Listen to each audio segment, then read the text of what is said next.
In today's video, I'm going to teach you how to log out of your Getresponse account. This is a really simple process, but it's also an important one, especially if you're working on a shared computer or you're using a device that other people might have access to.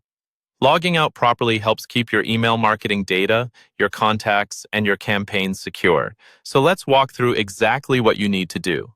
Once you're logged into your Getresponse account, you'll start on the main dashboard. This is the page where you typically see your campaigns, statistics, and any recent activity. From here, all it takes is 2 quick clicks to sign out safely.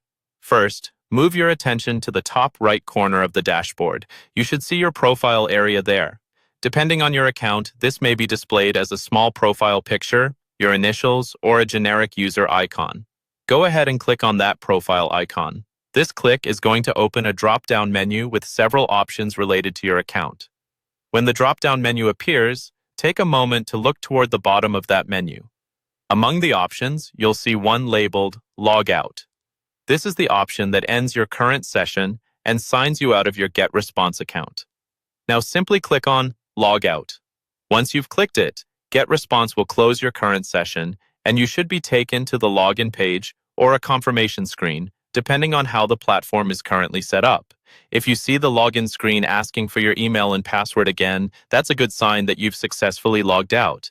If you're using a shared or public computer, it's a good idea to take one extra precaution after logging out. Close the browser tab or window where your Getresponse account was open. This helps ensure that no one can use the browser history or open tabs to get back into your account. If you ever click the profile icon and don't immediately see the log out option, it's usually just a matter of scrolling down within that drop-down menu, as it can sometimes be slightly longer, depending on your account settings and subscriptions. And that's all there is to it. Click your profile icon in the top right corner, select Log Out at the bottom of the drop-down, and you're safely signed out of your Getresponse account.